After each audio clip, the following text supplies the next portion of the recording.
Well, we are back now with a very special guest. We His promised. name is Daniel Fleshman. He is a retired chef with the U.S. Navy who currently lives right here in Huntington, and here today to share his recipe and also his just really incredibly awesome story and some great spaghetti. All right, so before we get to anything else, we're going to go ahead and show people this recipe and show you the ingredients.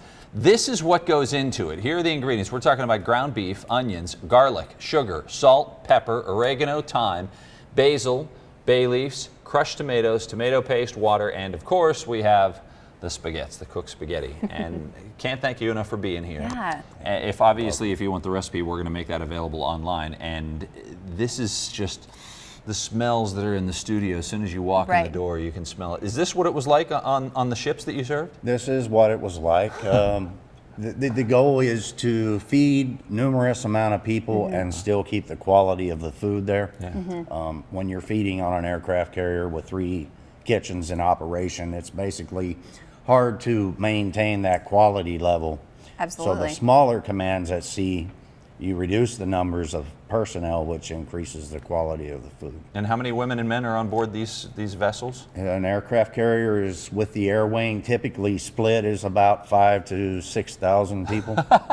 So basically you're serving a stadium full of people. Yeah, and sometimes you were on your own, you said. That's correct. Which is amazing. I have trouble trying to figure out how much spaghetti for 2 people, so the way you judge that is incredible. How do you do that? It takes experience. Yeah.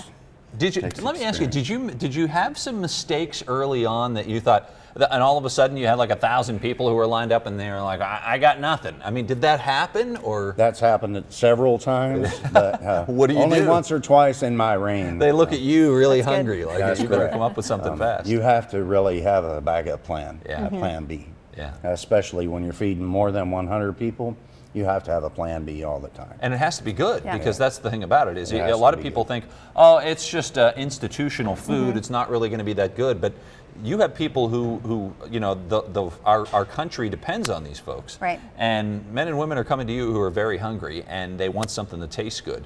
What are some And of the they deserve accolades it. you heard? Yeah, they deserve it, of course. What are some of the things you heard? You won some awards, I see. Well, those are just awards. There's many. I couldn't put them all in this room, but That's good. Actually, it takes planning, lots of planning. You have to be willing to make changes at a minute's notice. It's pretty much rocket science. But you said this was a career you loved. You loved cooking since you were a child. That's so correct. to be able to combine military service or Navy service with the cooking, was that almost a dream come true for you? That was a dream come true. When I specifically went to culinary arts school in Hyde Park, New York, I got to have as my instructor Emeril Lagasse for a couple of my classes. You heard that right, Emeril. So that was quite a surprise and a very, very fun time. Yeah, that must have been fantastic. So What I was the biggest thing you specialize learned maybe from him or from anybody else that you were The thing taught? that really sticks. Have a heavy hand for spices. Okay. Try not to make everything bland. You always want to cook to taste, because tasting is the proof. If it doesn't taste good, why should you expect someone else to eat it? All right, Very Daniel, good. I think the proof, it's time for Yeah. some proof. We're gonna, this is probably an easy job for you, because you're only making a tiny bit, a fraction of what you made before. But you decided whenever you called to talk to our producer Melanie, you said, I want to make it for how many people work here? Yeah, You wanted you to were make it for all of offering. us, which is so nice of you. So thank you for doing that. So we walk told us them through only this. 500 people worked here, so Yeah. we should. We're good for 2 weeks. Yeah, we're good. Yeah, all right, let's try it. What are we gonna do first? Well, Should we first, put this grab spaghetti? a bowl, of course. Okay. Okay. Absolutely. Help yourself to the noodles. Thank you.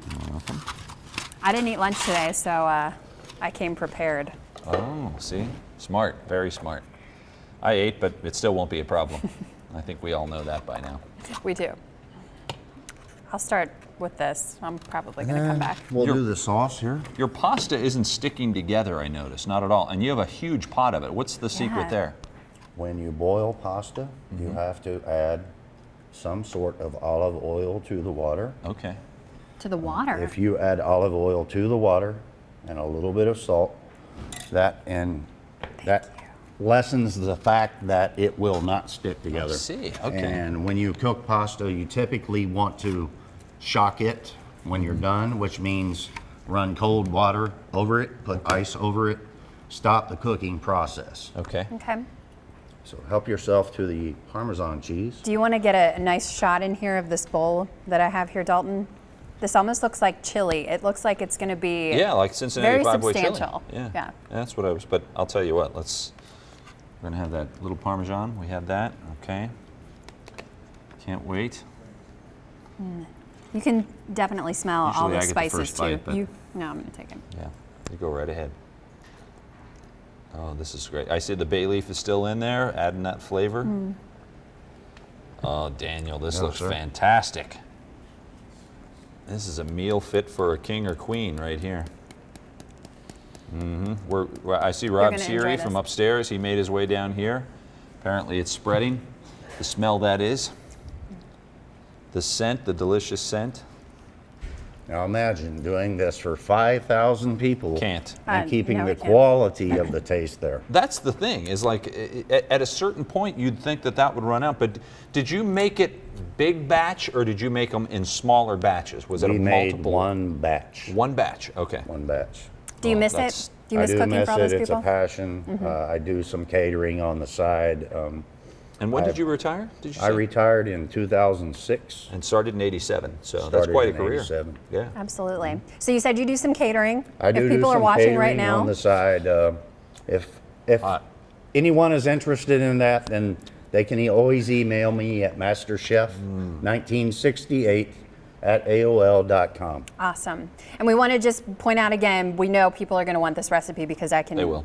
tell you it's delicious. Probably one of the best sauces I've ever had. Fantastic. We will have this on our Facebook page instantly as soon as we are done with this segment, so you can check it Instantly. out there. If you want You can make it for dinner Yeah, tonight. if you want to make this for dinner tonight, go right ahead. Thank you so much for coming in and feeding all of us today. Thanks, pleasure. So very Daniel. nice of you. Fantastic. My And thank you pleasure. for your service. You're welcome. I'm sure you heard that a lot before I you would do retired. it all over again. That's terrific. We Thanks again, appreciate it. sir. Appreciate it. We'll be right back.